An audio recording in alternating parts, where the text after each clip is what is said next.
Assalamualaikum warahmatullahi wabarakatuh. Pada kesempatan kali ini, kami akan menjelaskan tentang struktur direktori Linux.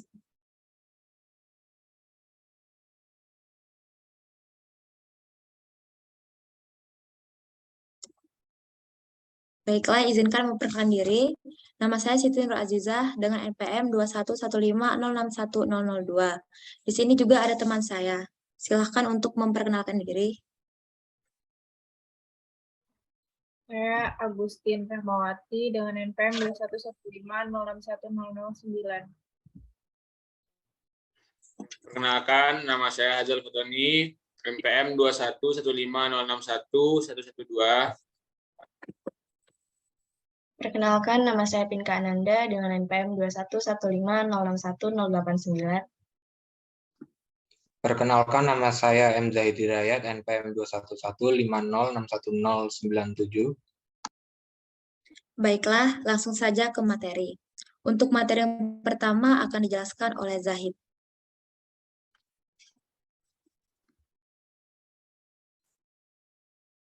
Perintah yang pertama adalah root. Root adalah direktori paling utama pada Linux, karena direktori root membawahi semua direktori.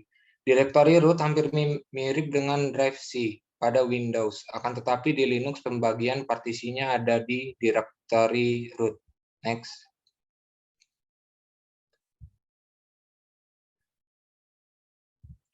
Yang kedua ada boot. Direktori boot merupakan direktori yang berfungsi untuk menyimpan konfigurasi dan file-file yang berhubungan dengan proses booting, memuat Linux kernel, dan file lain yang diperlukan reload dan grup boot manager.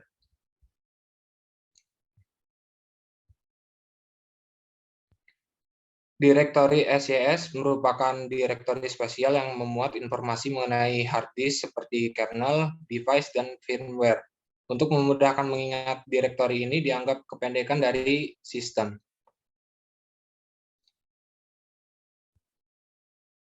Selanjutnya ada direktori SBIN berisi file-file biner yang esensinya untuk sistem dan mengendalikan sistem. File-file biner atau bisa dianggap aplikasi sistem ini jika dioperasikan secara tidak tepat bisa berpotensi merusak. Untuk memudahkan mengingat direktori ini dianggap kependekan dari super binary.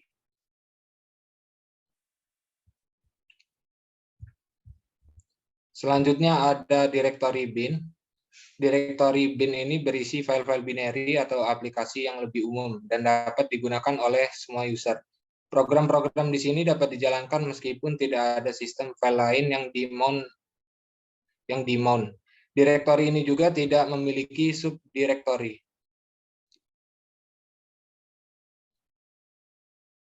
Selanjutnya, direktori lib berisi file-file library atau pustaka dari semua aplikasi binary yang tersimpan dalam direktori sbin atau super binary dan bin atau binary.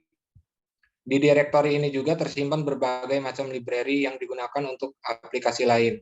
Konsep penggunaan library bersama ini membuat aplikasi di Linux dapat menghemat ukuran. Saya kembalikan ke moderator. Baik, terima kasih Zahid atas penjelasannya. Selanjutnya materi akan dijelaskan oleh Hazal. Terima kasih moderator. Langsung saja saya lanjutkan. Selanjutnya ada direktori dev.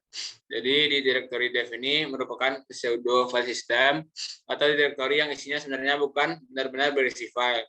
Isi dari direktori dev ini berkaitan dengan perangkat-perangkat yang terdapat pada sistem.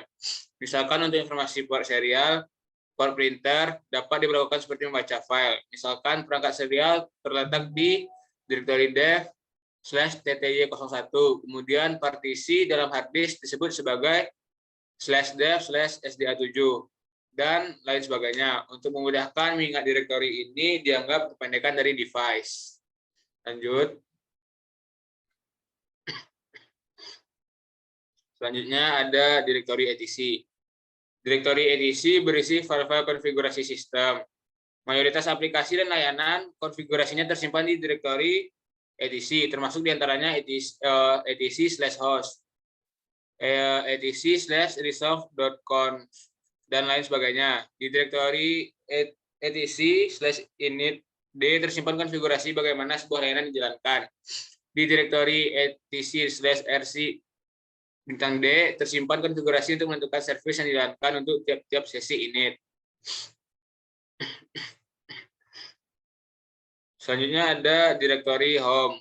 Jadi semua direktori home dari pengguna tersimpan di direktori ini dengan nama user masing-masing sebagai pengelompokannya. Untuk beberapa sistem Linux yang dispesifikasikan untuk server, direktori pengguna masih dikelompokkan lagi ke dalam home user. Di dalam direktori home /nama user tersimpan konfigurasi-konfigurasi yang spesifik terhadap user tersebut. Oleh karena itu, berbeda user, walaupun berada di sistem yang sama, bisa mendapat lingkungan dan tampilan yang sama sekali berbeda. Direktori home merupakan direktori yang paling dekat dengan user.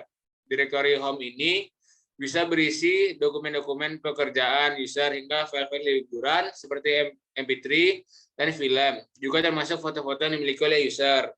Oleh karena itu, untuk membatasi agar file-file di pengguna tidak mendekat file-file sistem, umum untuk meletakkan direktori home di partisi yang terpisah. Hal ini dapat menahan file-file yang disimpan user hingga total ukuran tertentu tanpa mengganggu ruang gerak sistem. Lanjut. Selanjutnya ada direktori media. Direktori media merupakan direktori untuk menyimpan direktori-direktori mount point, CD-ROM, DVD, flash disk, bahkan floppy disk juga termount di direktori ini.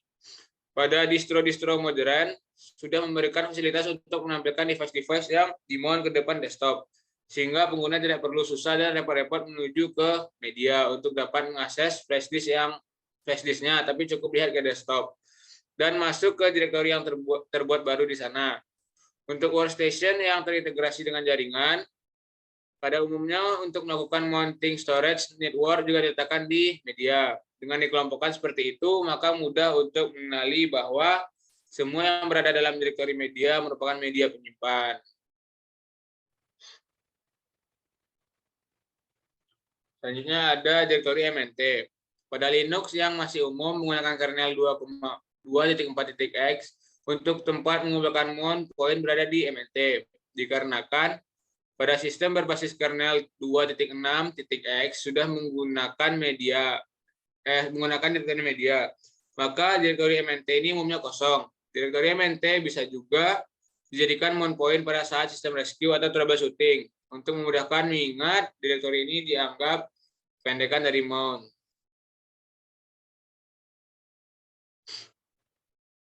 Selanjutnya ada direktori OPT. Direktori OPT saat ini jarang digunakan. Beberapa paket software terpisah menggunakan direktori untuk menyimpan paket yang menuju ke lokasi manapun. Untuk memudahkan mengingat, direktori ini dianggap pendekan dari opsional. Saya kembalikan ke moderator. Baiklah, terima kasih Hazali Frindavan atas penjelasannya. Selanjutnya materi akan dilanjutkan oleh Pinka. Baik, terima kasih. Untuk direktori USR merupakan tempat di mana user menginstal aplikasi sendiri yang bukan official dari distro. Direktori USR berisi aplikasi dan file yang digunakan oleh user berbeda dengan aplikasi dan file yang digunakan oleh sistem.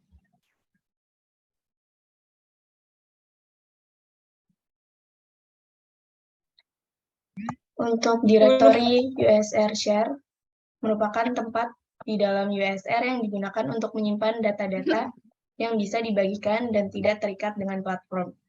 Digunakan untuk menyimpan data user seperti font dan sound theme yang berkaitan dengan tampilan yang bisa dibagikan dan tidak terikat dengan platform.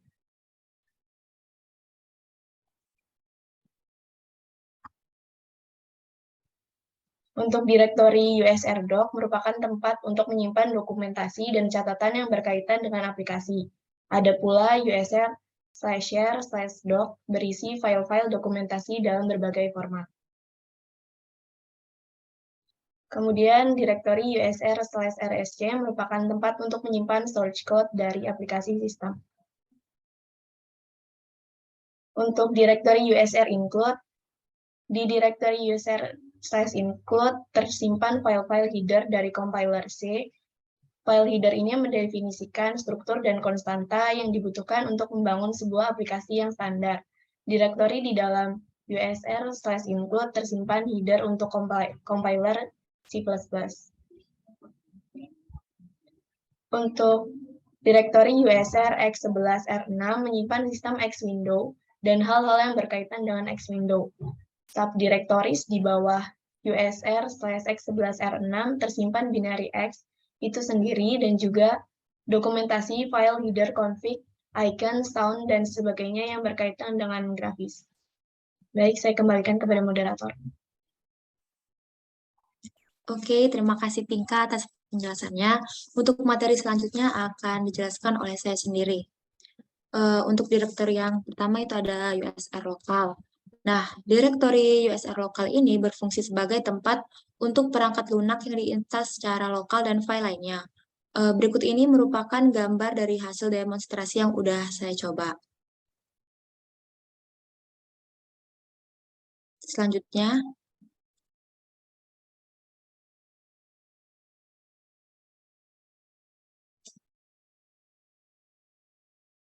kemudian ada direktori root. Direktori ini merupakan direktori home-nya super user atau root. Slash root ini merupakan subdirektori yang merupakan direktori home untuk user root. Direktori ini berisi file-file dan semua konfigurasi yang dimiliki oleh user root. Nah, berikut ini merupakan gambar dari hasil demonstrasi yang udah saya lakukan. Selanjutnya ada direktori var. Direktori ini merupakan direktori untuk menyimpan informasi pencatatan log sistem, web server, mailbox, dan data-data aplikasi. Nah, di sini merupakan hasil demonstrasi dari direktori var. Selanjutnya ada var log. Log file yang berisi program-program seperti login dan syslog, log dari semua login dan logout, dan pesan sistem lainnya. Dan ini hasil demonstrasinya.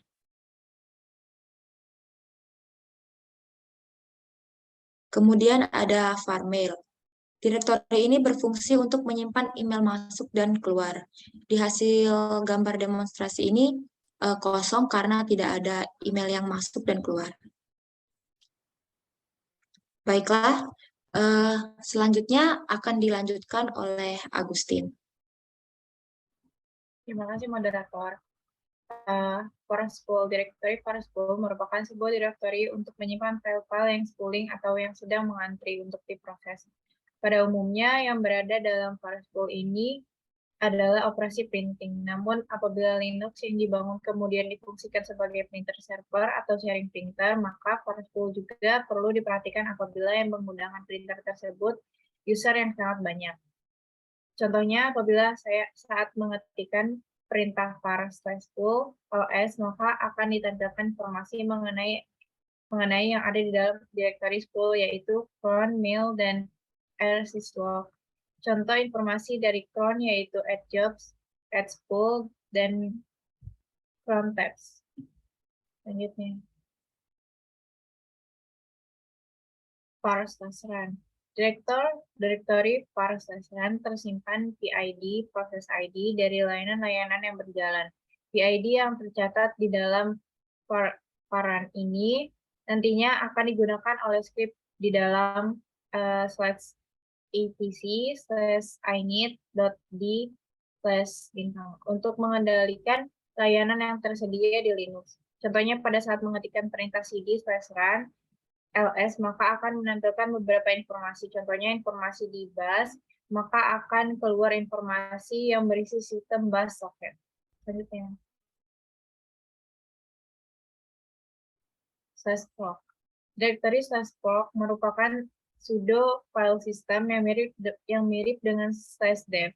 Direktori /proc juga berisi informasi mengenai proses yang sedang berjalan. Kita dapat menemukannya dengan cara melihat PID-nya. Di dalam direktori /proc, kemudian terdapat pula file yang berisi informasi mengenai sistem seperti CPU info, meminfo, dan uptime.